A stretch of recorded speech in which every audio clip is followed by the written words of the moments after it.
Hola, mi nombre es Alejandra Michel García Borrego del grupo 9135 de la carrera de Psicología de la Universidad Nacional Autónoma de México, y este es un trabajo del módulo 101 Filosofía de la Psicología, donde voy a hablar de Karl Popper y sus aportes a la noción de explicación y comprensión en la psicología. Voy a dar una pequeña introducción sobre este dilema de la comprensión y la explicación que se da entre las ciencias naturales y las ciencias sociales. Las primeras, las ciencias naturales, porque tratan de entender las causas mediante un método científico, y las ciencias sociales porque tratan de o intentan comprenderlas. De ahí que surge este dilema, puesto que había que entender qué era lo básico de cada dominio y la eficiencia y la veracidad de los métodos de cada uno. Como en toda discusión, pues hay quienes se hacen hacia un lado o hacia el otro, o incluso quienes defendían esta dualidad en las ciencias mediante diferentes teorías. Finalmente, lo que se trata, bueno, es de tener una verdad sobre los métodos que se están utilizando y de dar por ciertos los motivos causales, y bueno, con ello crear esta verdad basada en la metodología científica. Y pues para Popper, desde ahí la discusión pues ya estaba empezando mal. De inicio, Popper pues creía que el conocimiento científico era más que una conjetura provisional de la realidad, que estaba elaborada a partir de criterios deductivos. Él no cree que el conocimiento empiece con la observación, sino con un problema entre los hechos y las teorías, lo que permitía crear una contradicción entre estas. Así, finalmente, el trabajo de un científico era refutar esta hipótesis en lugar de confirmarla. Para Popper, el hecho de observar primero para crear una hipótesis, que es lo que hace el método inductivo, lleva a pretender que afirmamos o que sabemos que por experiencia lo que es verdadero. Entonces aparecen de nuevo estos mismos problemas que motivaron la introducción de esta verdad. Entonces tenemos deducciones inductivas, y para justificarlas habría que suponer otros principios de inducción más grandes, y así sucesivamente.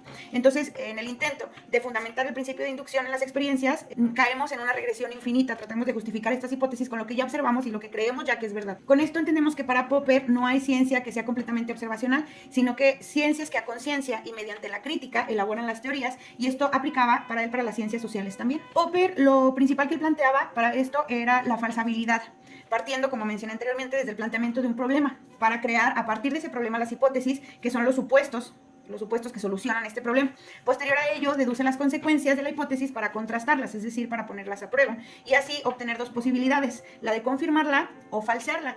Confirmarla para él era confirmarla por ahora, pues como mencioné, para Popper no existía una ciencia que definiera la verdad absoluta, sino que el conocimiento pues era una conjetura provisional de la realidad a partir de todos estos criterios deductivos.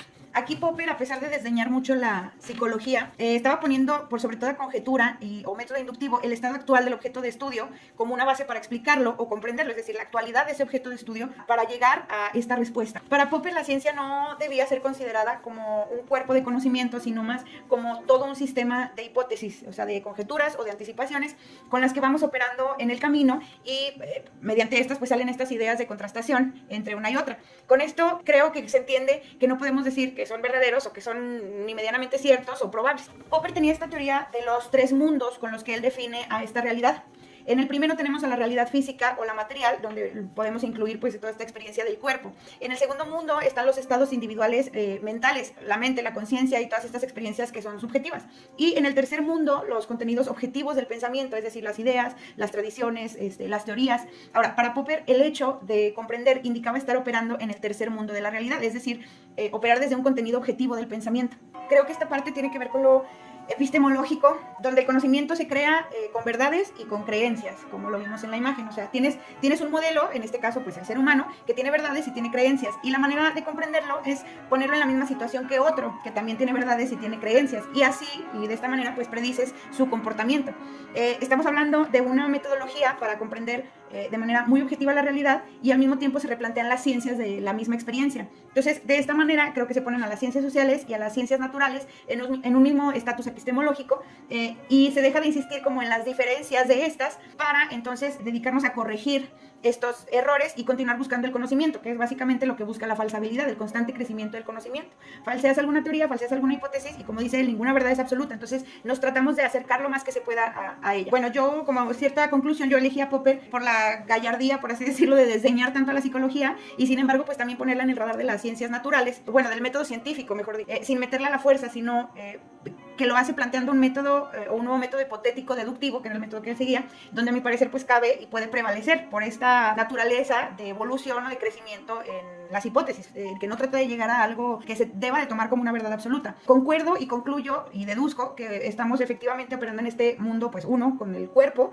tratando de explicar lo que sucede en el mundo 2, que es lo subjetivo de la conciencia y de todos sus estados, y siendo objetivos con lo que existe en nuestro mundo 3, basados en este grupo de teorías que tenemos, de costumbres que tenemos, y comprendiendo esta realidad con todo lo demás. Creo que Popper, y lo que parece una volatilidad, lo que parece, porque él en realidad también no estaba de acuerdo en la dualidad, ¿no? En toda esta parte ni metafísica, ni tampoco en el monismo, o sea, ni una ni otra. Él realmente estaba poniendo a prueba el método como tal, el método científico. Creo que esto le otorga a la ciencia social una fuerza muy grande, y que tal parece que es más viable acercarse a la verdad. Si no fuera, porque pues la base del pensamiento es que no hay una verdad absoluta, y lo único que nos resta es refutarla para seguir alimentando el conocimiento.